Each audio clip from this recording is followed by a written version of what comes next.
हरिओम. सद्गुरु ओम मालती आई की जय.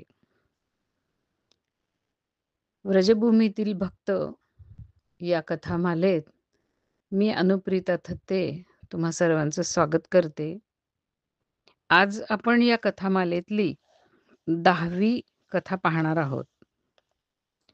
ही कथा आहे श्री गिरिधारीदास बाबाजी यांची. नारद मुनींनी भक्तिसूत्रामध्ये सांगितलेलं आहे की भक्तीचं स्वरूप कसं असतं तर परम प्रेम स्वरूपा अशी भक्ती असते. भक्त हा भगवंतावर अत्यंत प्राणापलीकडे प्रेम करत असतो. त्याचप्रमाणे दोन सत्संगी साधकांमध्ये परस्परांमध्ये एक वेगळंच प्रेमाचं नातं असतं. आपल्या जीवनामध्ये बाकीची जी लौकिक नाती आहेत त्यांच्यामध्येही प्रेम असतंच. परंतु आपणही अनुभव घेतो की जेव्हा एखादा साधक आपल्याला भेटतो, तेव्हा जो आनंद होतो आपल्याला तो वेगळाच असतो आणि मधलं एकमेकांबद्दलचं प्रेम हेही काही वेगळंच असतं. तर अशाच प्रकारचा अनुभव आपल्याला ही गोष्ट ऐकताना येणार आहे. परमेश्वरावरती आत्यंतिक प्रेम करणारे आणि आपल्या सत्संगीवरती, साधकावरती खूप प्रेम करणारे असे हे बाबाजी होते. ताडास येथे एक श्री गंगाप्रसाद राय म्हणून जमीनदार राहत होते. त्यांना 2 मुलं होती. एक होता अन्नप्रसाद राय आणि दुसरे वनमाली राय बहादूर. या दोघांनाही धर्माची आवड होतीच. दोघंही सत्वशील होते. परंतु अन्नप्रसाद राय यांची धर्मपिपासा ही बाल्यकालापासून अत्यंत प्रबल होती. ह्या दोघा भावांमध्ये पुढे आपण जर बघितलं तर त्यांच्या चरित्रामध्ये श्रीकृष्ण भक्ती ही तर आपल्याला दिसतेच. परंतु वनमाली रायबहादूर हे जे छोटे होते त्यांना राजर्षी म्हटलं गेलं पुढे आणि अन्नप्रसाद हे मात्र पुढे सिद्ध झाले. तर त्यांचीच ही गोष्ट आहे. श्री गंगाप्रसाद राय यांचा देहांत झाल्यानंतर अन्नप्रसाद राय यांचा झुकाव थोडासा ईसाई धर्माच्या बाजूला होतोय असं त्यांच्या आईंना वाटलं. अत्यंत भक्तिमती अशा असलेल्या आईने त्यांना गौर किशोर शिरोमणी या सिद्ध बाबांच्याकडे सुपूर्त केलं. शिरोमणी महाराजांच्या कृपेमुळे वैष्णव धर्मामध्ये अन्नप्रसाद राय यांची रुची दिवसांदिवस वाढत गेली आणि दृढनिष्ठा निर्माण झाली. शिरोमणी महाराजांच्या देहत्यागानंतर सन 1890च्या सुमारास त्यांनी गोविंदकुंड गोवर्धन येथील श्री कृष्णदास बाबाजी यांच्याकडून वेश ग्रहण केला आणि ते राधाकुंड येथे राहून भजन करू लागले. त्यांचं अत्यंत तीव्र आणि सहज असं वैराग्य, सर्वांशी असलेला मधुर आणि विनयपूर्ण व्यवहार आणि त्यांचा जो भजनावेश होता, यामुळे सर्वजण मुग्ध होऊन जात आणि त्यांच्या ह्या गुणांनी त्यांना व्रजवासी वैष्णव हे सर्व महात्मा ह्या नावाने बोलवत असत. कृष्णदास नावाच्या एका महानुभावाशी त्यांचं अत्यंत गाढ असं सख्य झालं आणि त्यांच्याबरोबर ह्या साधनेतल्या इष्ट गोष्टी करत असताना, त्यांच्याशी वार्तालाप करत असताना त्यांना अत्यंत तृप्ती मिळत असे. असेच हे कृष्णदासांच्या सहवासामध्ये त्यांचे दिवस भक्तिमय वातावरणात अत्यंत आनंदाने जात होते.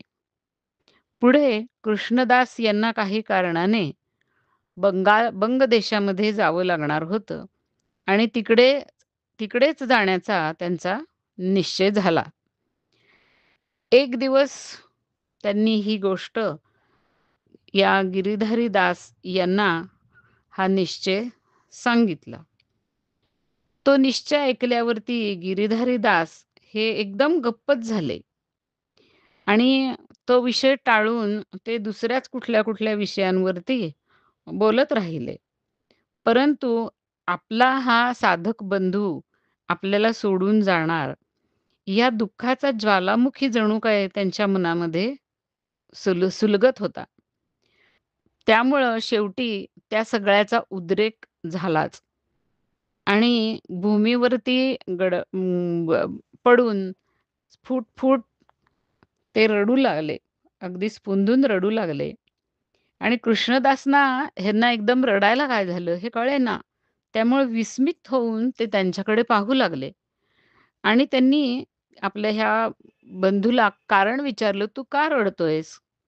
तर काहीही उत्तर देईनात. खूप वेळा सारखं वारंवार विचारल्यानंतर शेवटी ते गिरीधारी दास म्हणाले, "हाय, हाय, मी खूप मोठा अपराधी आहे आणि मी महानारकी आणि विषयी आहे. मी हे काय केलं? एका निरत भक्तिनिष्ठ वैष्णवाच्या भजनामध्ये मी विघ्न उपस्थित केलं. हे पतितपावन प्रभो, मला क्षमा करा." हे त्यांचं कातर आवाजातलं बोलणं ऐकून कृष्णदास दंगच राहिले. त्यांना काहीच कळेना. त्यांनी विचारलं, की "तू इतका कातर का झालेला आहेस? काय झालं? तू काय बोलतो आहेस?"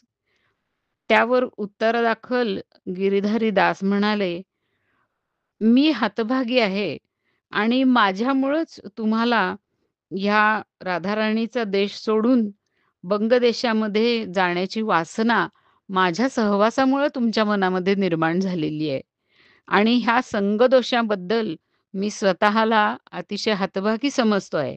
असं म्हणून ते पुन्हा रडू लागले. त्यांचा हा इतका रुजू स्वभाव आणि हे स्वतःवरती दोष घेणं बघून कृष्णदास कातर झाले आणि त्यांनाही रडू येऊ लागलं. तेव्हा रडत-रडत ते म्हणाले, की "तुमचा संग सोडून मला जाण्याची ही जी पाळी आली आहे, त्यामुळे राधाराणी जणू मलाच शिक्षा करते आहे, असंच मला वाटतं आहे. पण आता काय करणार?"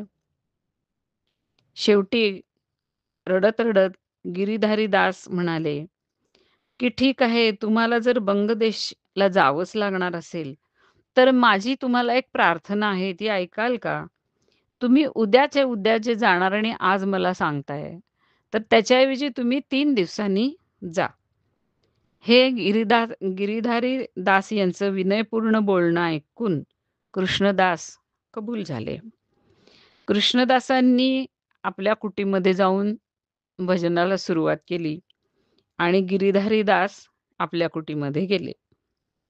इकडे गिरीधारी दास यांनी 3 दिवस अन्न आणि जल सुद्धा ग्रहण केलं नाही आणि केवळ आपल्या कुटीमध्ये बसून नाम घेऊन आणि अत्यंत कातर भावाने राधाराणीची ते प्रार्थना करू लागले आणि ते वारंवार राधाराणीला हेच विनवू लागले, की "हे राधाराणी, कृपा कर. कृष्णदास हे तुझं ठिकाण सोडून जाऊ नये, असं काहीतरी कर."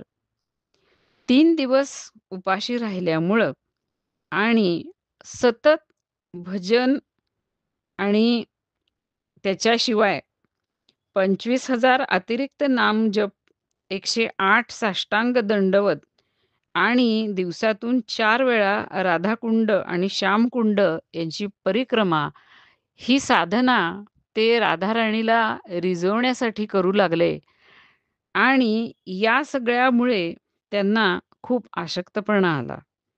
इकडे कृष्णदास आपल्या भजन कुटीमध्ये गिरीधारीच्या गुणांचं चिंतन करत, त्याची जी व्याकुळता होते, आपण जाणार म्हटल्यावरती, ती सतत आठवून विव्हल होत राहिले. तिसरे दिवशी रात्री ह्या कृष्णदास यांना तंद्रा लागलेली असताना त्यांना असं दिसलं, की त्यांचे दीक्षागुरु तिथं आलेत आणि ते म्हणतायत, की "अरे, गिरीधारी दास 3 दिवस उपाशी राहून राधाराणीला प्रार्थना करतोय तुझ्यासाठी." हे ऐकल्याबरोबर तंद्री भंग पावून कृष्णदास गिरीधारी दास यांच्या झोपडीकडे एकदम पळू लागले. काही थोड्या अंतरावरती त्या झोपडीच्या जवळ ते पोहोचलेले असतानाच त्यांना या गिरीधारी दास यांच्या अत्यंत विव्हल अशा रडण्याचा आवाज ऐकू आला. हळूच यांनी जवळ जाऊन पाहिलं, तर ते तुळशीच्या पौध्याच्या पाशी भूमीवरती पडून अत्यंत कातर आवाजामध्ये म्हणत होते, "हे वृंदादेवी, कृपा कर गं, कृपा कर. कृष्णदास हे तुझं ठिकाण सोडून बाहेर जाऊ नये, अशी कृपा कर." हे ऐकल्यानंतर कृष्णदास सुन्न झाले आणि अत्यंत अधीरपणाने नंतर थोड्या वेळाने पुढे होऊन गिरीधारी दास यांच्या चरणावरती त्यांनी लोटांगण घातलं. गिरीधारी दास हे सद्गदित झाले आणि त्यांनी कृष्णदासांना वरती उठवून आपल्या मिठीमध्ये घेतलं. दोन्हीही बंधूंच्या डोळ्यातून अश्रूंचे लोट वाहत होते. शेवटी कृष्णदासजी बंग देशाला गेलेच नाहीत आणि गिरीधारी दास यांच्याबरोबरच राहण्याचा त्यांनी निश्चय केला आणि अर्थातच नंतर आनंदपूर्वक आपल्या साधनेबद्दलच्या इष्ट गोष्टी करता करता भजनाचा रसस्वाद घेत घेत त्या दोघांचे दिवस अत्यंत आनंदाने जाऊ लागले. याच सुमारास राजश्री वनमाली हे सुद्धा या कुंडाच्या तटावरती आपल्या राजबाडी नावाच्या आलिशान महालाच होता तो, महालामध्ये येऊन राहू लागले आणि श्री राधा विनोद यांची सेवा करत भजन करू लागले. हे जे वनमाली होते त्यांना राजर्षी एवढ्यासाठीच म्हणायचं, की संपूर्ण जमीनदारीचा व्याप, आपली संपूर्ण संपत्ती ही त्यांनी अत्यंत व्यवस्थित सांभाळली होती. आपल्या आईची सेवा केली होती. ते कुटुंबवत्सल होते. परंतु अत्यंत सात्विकतेने ते आपला सर्व संसार आणि हा सर्व कारभार पाहत होते. सन 1901च्या पौष मासातील कृष्ण त्रयोदशीला दुपारी साधारण 2:30 वाजण्याच्या सुमारास एक वैष्णव येऊन त्यांना सांगू लागला, की आज महात्माजी हे मधुकरीच्यासाठी आले नाहीत आणि कुटीचा दरवाजा सुद्धा बंद आहे आणि बाहेरून आम्ही बऱ्याच वेळेला त्यांना हाका मारल्या, परंतु उत्तर ते देत नाही आहेत. आता हे महात्माजी म्हणजे आपले गिरीधारी दास बरं का. महात्मा हे नेहमी संध्या आरतीच्या वेळेला श्री राधा विनोद यांच्या दर्शनाला जात असत. राजश्री राजश्री वनमाली यांच्या साथ भगवन लीला आणि भजन संबंधी आलोचना करीत असत. मागच्या दिवशी आदल्या दिवशी 2 दिवस सुद्धा ते आलेले होते आणि आदल्या दिवशी सुद्धा ह्या सगळ्या त्यांच्या गोष्टी झालेल्या होत्या आणि त्यावेळेला प्रकृती अस्वस्थ्याचं कोणतंही चिन्ह त्यांच्या शरीरावरती दिसत नव्हतं. त्यामुळं राजर्षींना एकदम चिंता वाटू लागली, की काय बरं झालं असेल? म्हणून त्यांनी आपले मॅनेजर श्री कामिनी कुमार घोष यांना अन्य वैष्णवांना घेऊन त्यांच्या कुटीवरती ते गेले. दरवाजा तोडला आणि आतमध्ये प्रवेश केला. बघितलं तर काय, तर महात्मा ज्या वेदीवरती शयन करीत असत म्हणजे जी त्यांची बिछायत होती, तिथेच उजव्या अंगावरती उजवा हात डोक्याच्या खाली ठेवून म्हणजे एका अंगावर असे झोपलेले आहेत आणि त्यांच्या मुद्रेवरती अत्यंत आनंद पसरलेला आहे आणि शांतपणे ते झोपलेत असं वाटतं आहे. म्हणजे ओली असलेली त्यांची कौपीन आणि बहिर्वास हे तसंच एका बाजूला अजूनही पडलेलं आहे आणि त्यांच्या अंगावरती सुकलेले कपडे आहेत आणि अत्यंत थंडी असून सुद्धा शरीरावरती अन्य कोणचंही पांघरूण किंवा वस्त्र नाही आहे. डोळे अर्धोन्मिलित आहेत आणि तोंडावरती अत्यंत उल्हासमय असं हास्य पसरलेलं आहे. शेवटी त्यांचं शरीर त्याच अवस्थेमध्ये बाहेर आणलं. त्यांना बसवून उच्च स्वरामध्ये नामसंकीर्तन केलं. तरीसुद्धा देहामध्ये कुठल्याही प्रकारचं स्पंदन झालं नाही. असं जरी असलं, तरी प्राण गेल्यानंतर शरीर जसं एक कडक होतं, तसं शरीर सक्त पण झालेलं नव्हतं, कडक पण झालेलं नव्हतं. शेवटी त्यांना सिद्धासनामध्ये बसवून त्यांना पाठीमागून एका साधकांनी पकडून ठेवलेलं होतं. या सर्व गोष्टी चाललेल्या होत्या. त्यावेळेला त्यांच्या चेहऱ्यावरती अत्यंत उल्हास आणि एक सुंदरसं हास्य दिसत होतं आणि त्यांच्या चेहऱ्यावरती तेजही होतं. त्यांचं हे रूप बघून असं वाटतच नव्हतं, की शरीरातून प्राण निघून गेलेले आहेत. परंतु शरीरामध्ये प्राण नव्हते. शरीर प्राणहीन झालेलं समजत होतं. बऱ्याच वेळ सर्वांनी असं एका आशेने वाट बघितली, की कधीतरी आपले महात्मा पटकन डोळे उघडतील आणि आपल्याशी बोलतील.